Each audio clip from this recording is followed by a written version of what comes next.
রহমতুল্লাহ আলাইহি তিনি কোথায় জন্মগ্রহণ করেছেন জানা কি আছে?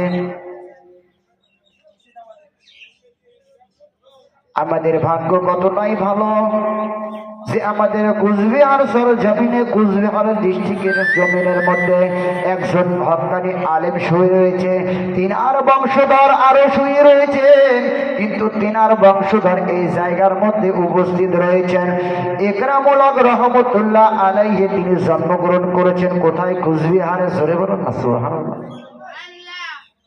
কোথায় কোথায়? বাড়ি কিন্তু ফোনাশিতে, কিতাবে পাওয়া যায়। ইকরামুল হক রহমতুল্লাহ আলাইহি তিনার নানাজানের বাড়িতে জমিয়ার মধ্যে তাশরিফ নিয়েছে। জোরে বলুন সুবহানাল্লাহ। তাহলে আমাদের নসিব কত ভালো, আমাদের জমিনের মধ্যে, কুচবিহার ডিস্ট্রিক্টের মধ্যে। আর আজকে এত সুন্দর মেহফিল তৈরি হয়েছে। একজন আলে রসুল এসেছেন, তিনার দিদার, তিনার সাক্ষাৎ করা একটা ইবাদত। আমরা এই ইবাদত থেকে গাফিল হয়েছি।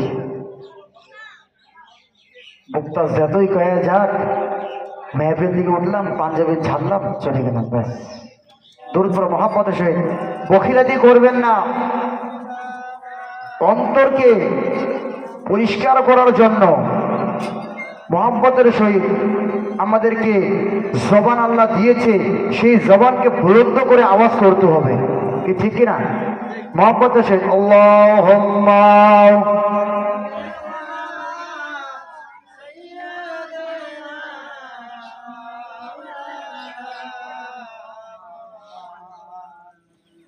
ওয়ালা আলাম।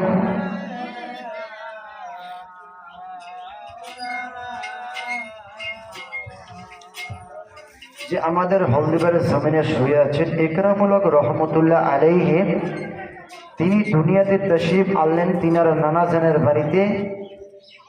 আজিজার রহমান রহমতুল্লাহ আলাইহি তিনার বাড়ি ছিল কুচবিহার ঝলঝলিয়া নামক জায়গাতে। জোরে বলুন সুবহানাল্লাহ। যে ঝলঝলিয়া নামক জায়গার মধ্যে তিনি দুনিয়াতে তাশরিফ নিয়ে আনলেন, সেটা ছিল কার বাড়ি? তিনার নানাজানের বাড়ি।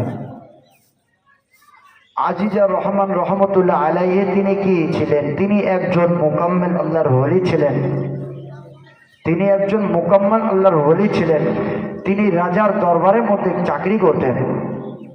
যে আজিজা রহমান রহমতুল্লাহ আলাইহি তিনি রাজার রাজপ্রাসাদে একটা চাকরি করতেন। তিনি ওষুধ ফ্যাক্টরির মধ্যে একটা চাকরি করতেন। সেই রাজ দরবার থেকে দুই ব্যক্তি পারিশ্রমিক, সেই রাজ দরবারের মধ্যে দুইজন ব্যক্তি পারিশ্রমিক কাজ করে ওই রাজার দরবারে রাজবাড়ির কাজে লিপ্ত থাকে। দুই তালার মধ্যে কাজের মধ্যে লিপ্ত ছিলেন। হঠাৎ করে ওই দুই ব্যক্তি উপর থেকে নিচের দিকে পড়ে যায়। কাজ অবস্থায় পড়ে যাওয়ার সঙ্গে সঙ্গে লোকজন ছুটোছুটি করে ওই ব্যক্তি দুইজনকার কাছে চলে যায়। তিনাকে ডাকায়, তিনি সাড়া দেন না। তিনাকে হাত দিয়ে তিনাকে বলিয়ে দেয়, তিনি সাড়া দেন না। কিছু লোক বলে যে না না না না, এই দুই ব্যক্তি মারা গেছে, এই দুই ব্যক্তি মৃত্যুবরণ করেছে, সুতরাং এরা আর দুনিয়াতে বেঁচে নেই। কিছু রাজার প্রজা বলেছে না, ইনাদেরকে হাসপাতালে নিয়ে চলো, ইনাদেরকে হাসপাতালে নিয়ে চলো, ডাক্তারের কাছে নিয়ে চলো।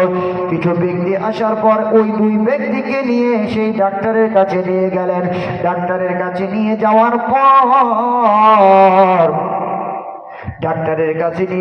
পর ডাক্তার বললেন না না না না, এই দুই ব্যক্তি তো মারা গেছে অনেক আগেই, সুতরাং এরা মৃত্যু হয়ে গেছে, এদেরকে নিয়ে যাও। ওই জায়গার মধ্যে একজন ব্যক্তি বললেন, একটু দাঁড়াও, আমাদের রাজপ্রাসাদের মধ্যে একজন জ্ঞানী ব্যক্তি রয়েছে, ওই জ্ঞানী ব্যক্তিকে একটু তাকিয়ে শুধু দেখিয়ে নেই। ওই জ্ঞানী ব্যক্তিকে প্রজার দ্বারায় আহ্বান করা হলো।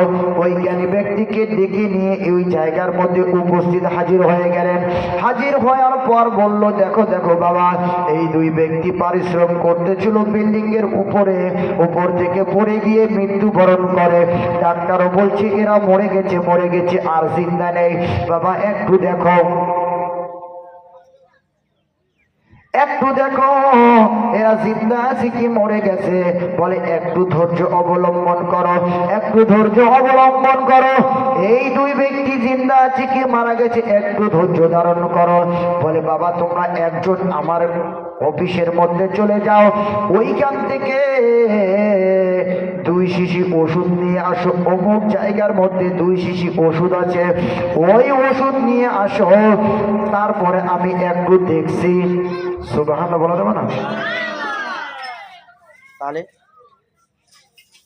শেরের কাছে শের আসে,